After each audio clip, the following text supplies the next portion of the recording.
So I am just waiting. How are you, Priya? What is going on right now at your native place? कैसे चल रहा है आप लोगों का? सर अच्छा है। है सब ठीक है. I think that from first of September, government will open all the things. So anyway, it's a very good thing if it happens. We'll have interaction and then we'll have more discussion on the various aspects. It was actually not to be explained via online.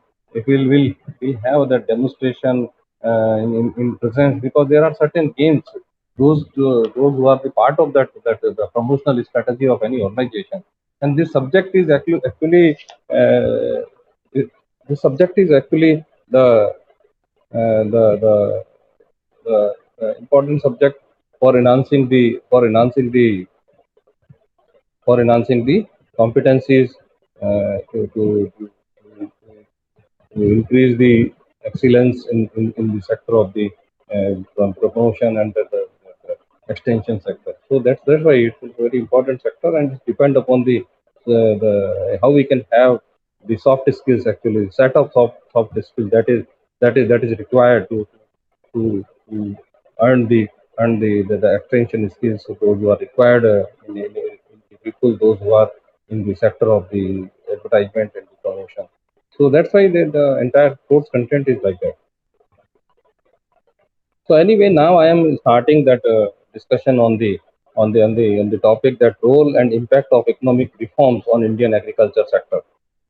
So if others will come, then I'll allow them timely. Yes, this is multiple people. They all are here. I'm admitting all. Chandra and then okay. So anyway, I'm welcoming all of you, Sweta and okay. Good morning, sir. Good morning, beta. Good morning. Good morning. Good morning. Okay, so now that I'm just started, I have just started. So once again, I am repeating that chapter that I have taken for the discussion for the day. That the role and impact of economic reforms in Indian agriculture sector. It means whatever the impact when the several that economic reforms taken by the Narasimha government under the finance ministry of Dr. Manmohan Singh. That was the time actually when we have started reforming entire that business sector, and the agriculture was also the part of that sector.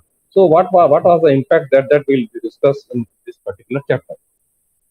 So objective of this discussion of this chapter is that to understand the importance of agriculture in the Indian economy. That's certain that the few seconds I'll take that, and then we'll, because then we'll proceed towards the key role of elements of reform. So that these are the two objectives, those who are being achieved through the discussion of the day. So let us have an introduction of that. The existence or absence of favorable natural resources can facilitate or retard the process of economic development. That we know that in what way that if we are having the natural resources and if we are not having, then they are having the impact on the process of either the economic process facilitated or to be retarded. Professor Lewis writes that natural resources determine the course of development and constitute the challenge which may not be accepted by the human mind. Developing countries embarking on program of economic development usually have to begin with the concentrate on the development of local available natural resources as an initial condition for lifting local levels of living and purchasing power for obtaining foreign exchange with purchase capital equipment and for setting in motion the other development process that Fisher in told this thing in 1964. With the basic thrust on the higher growth in food, grain production, and other agricultural commodities, increases in productivity and efficient use of resources in agriculture has received special emphasis all through the process of development. Since independent, sustainable agricultural production depends on the judicious use of natural resources, soil, water, livestock, plant genetics, fisheries, forest, climate, rainfall, and the topography.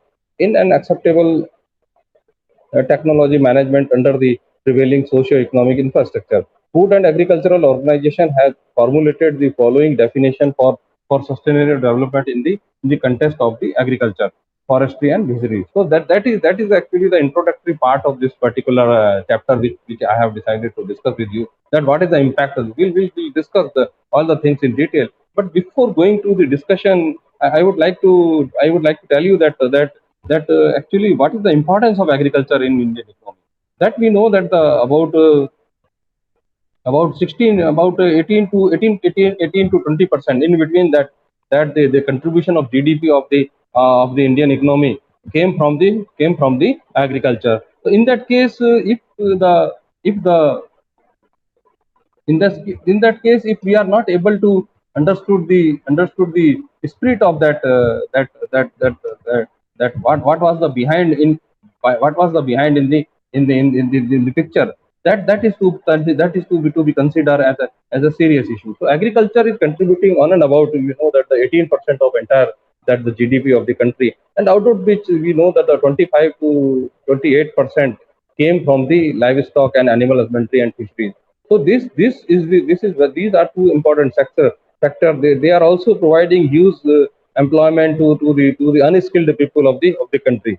So that is the main importance. Then we know that the entire population of our country is on and around 140 crore. In that situation, if we are not able to manage the things properly on time, then we have to suffer a lot.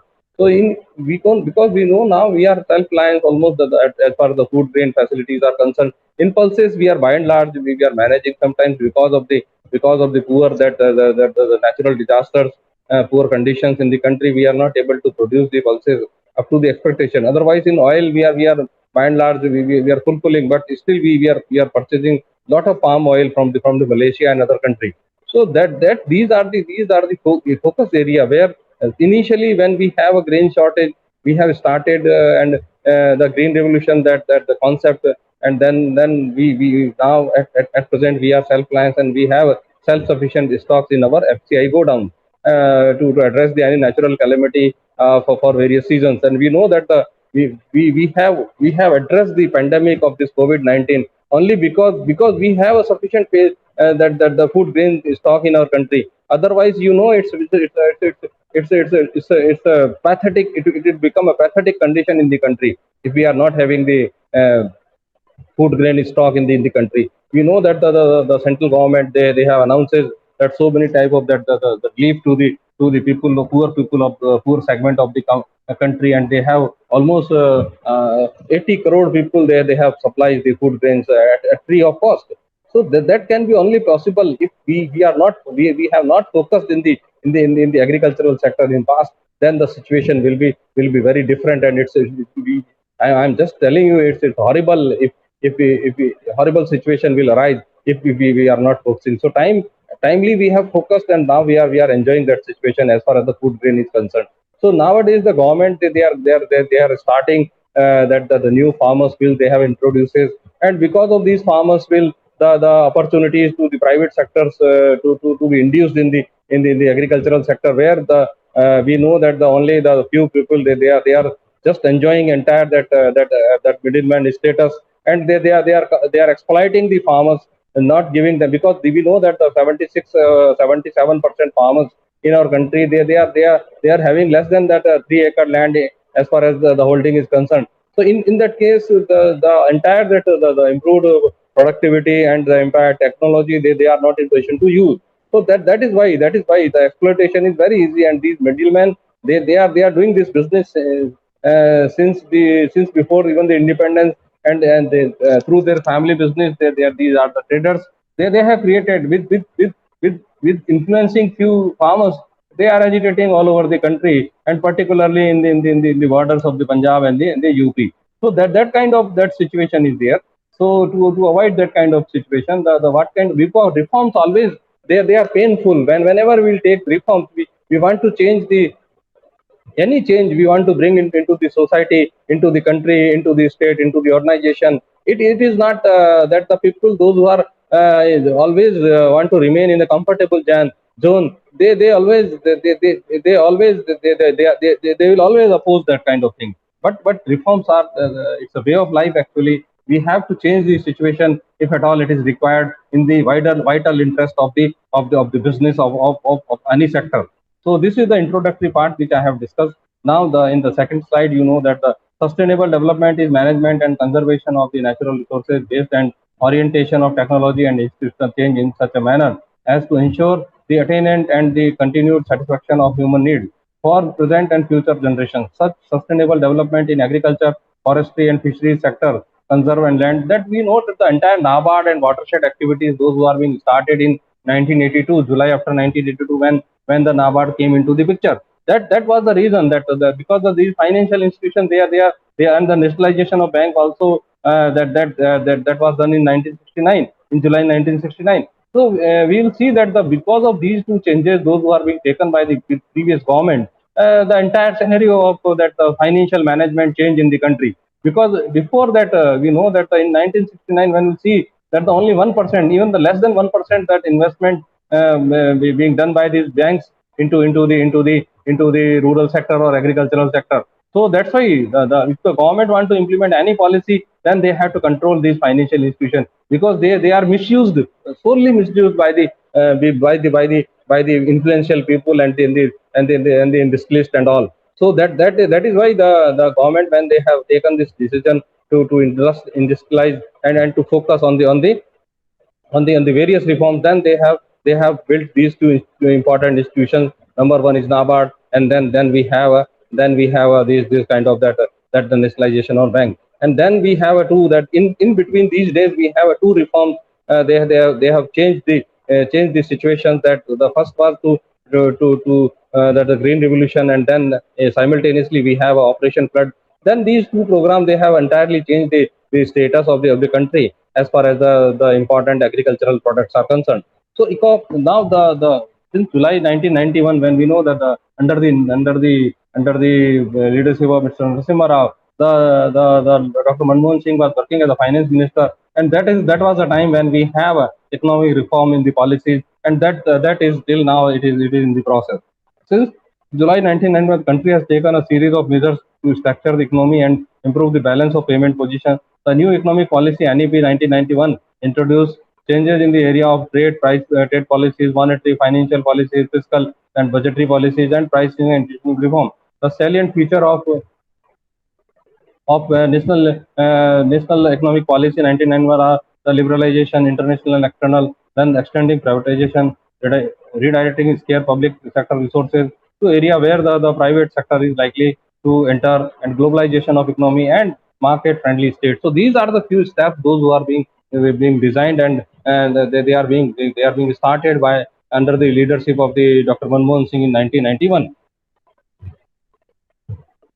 Now, research report reveals that the microeconomic adjustment program is remarkable for the relative painless transaction compared with the similar problem elsewhere, and a large part of the credit for the absorption of these stocks is due to the steady increase in the agricultural production. The GATE agreement signed in 1995 will fundamentally change the global trade picture in the agriculture sector. That in the GATE discussion we have discussed all these things, that the general agreement on trade and tariffs, which was just the forum which was provided in 1947. It started in 1947-48, and that was actually the forum which has made so many problems in the country. And within the country, the tariff, which is very much important, which to be addressed by the people of the administration, those who are working over there to fulfill the assigned job in the country. So that is why the things that to be discussed by the people of this country. And then we see that the situation was, so no strategy for economic reform can succeed without sustained and abroad based agricultural development, which is critical for raising living standards, elevating poverty, assuring food security, and the generating buoyant market and expansion of industry and services.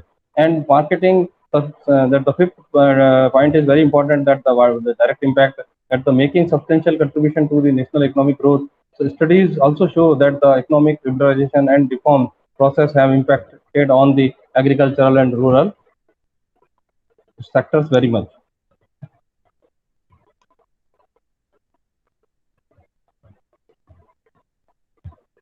According to Bhalla in 1997, of the three sectors of economic in India, the tertiary sector has diversified the fastest, the secondary sector, and the second fastest, while the primary sector has taken as a whole has scarcely diversified. They all, since agriculture continues to be the tradable that sector, this economic liberalization and the reform policy has far-reaching effect. Agricultural export and the import, investment in new technology and the rural infrastructure, then the pattern of agriculture growth, agriculture income and employment, agriculture price and the food security. So these are the few factors where we have the effect of the liberalization policy. Khusro Committee and Narsimhan Committee also recommended that the fall in farm investment and impaired agricultural growth in Panda 1996 has also reported the same thing. Infrastructure development require public expenditure, which is getting affected due to the new policies of fiscal compression. Liberalization of agriculture and open market operations will also competing in the resource use and marketing of agricultural production, which will force the small and marginal farmers who constitute about 76% of the total farmers. So that we all know that because of these all conditions, we are very much in the trouble, and that's why the reform, those who are being taken by government as to change the entire picture and the scenario of the country.